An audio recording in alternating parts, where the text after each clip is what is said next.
আসন্ন রমজানে দ্রব্যমূল্য ও পণ্য সরবরাহ স্বাভাবিক রাখার জন্য মাঠ পর্যায়ের কর্মকর্তাদের কাজ করার নির্দেশ দিয়েছেন প্রধান উপদেষ্টা অধ্যাপক মোহাম্মদ ইউনূস। সেই সাথে পুলিশের মধ্যে যারা অপরাধী তাদের অবশ্যই বিচার নিশ্চিত করা হবে বলে জানিয়েছেন তিনি।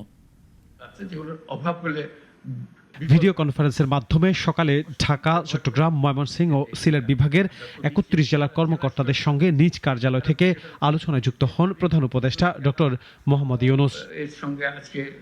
এই সময় ভিডিও কনফারেন্সে প্রধান উপদেষ্টা কর্মকর্তাদের নিজ নিজ এলাকায় আইন শৃঙ্খলা স্বাভাবিক রাখা, সাম্প্রদায়িক সম্প্রীতি বজায় রাখা, কৃষি পণ্য সংরক্ষণ, সার সরবরাহ ও শিল্প এলাকায় শান্তি শৃঙ্খলা নিশ্চিত করার জন্য নিবিড়ভাবে কাজ করার নির্দেশ দেন। কতগুলো খুব কমন জিনিস আছে যেগুলো চায়, শান্তি শৃঙ্খলা চাই, আইন শৃঙ্খলা চাই, এটাকে নিশ্চিত করা, সেটার বিষয়ে আমরা বারে বারে বলছি, আবারও বলছি, এবং সেটাতে আমরা খুব গুরুত্ব দিচ্ছি যে সব মানুষ যেন মনে করে সরকার আমাদের যে অধিকার আমাদের গঠনতন্ত্র দিয়েছে সে অধিকারগুলো যেন আমরা সরকারের কাছ থেকে নিশ্চিত হয়ে যায়, আমরা পূর্ণাঙ্গভাবে পাই। আসন্ন রমজানকে কেন্দ্র করে বাজার মূল্যের দিকে বিশেষভাবে নজর রাখার আহ্বান জানান প্রধান উপদেষ্টা।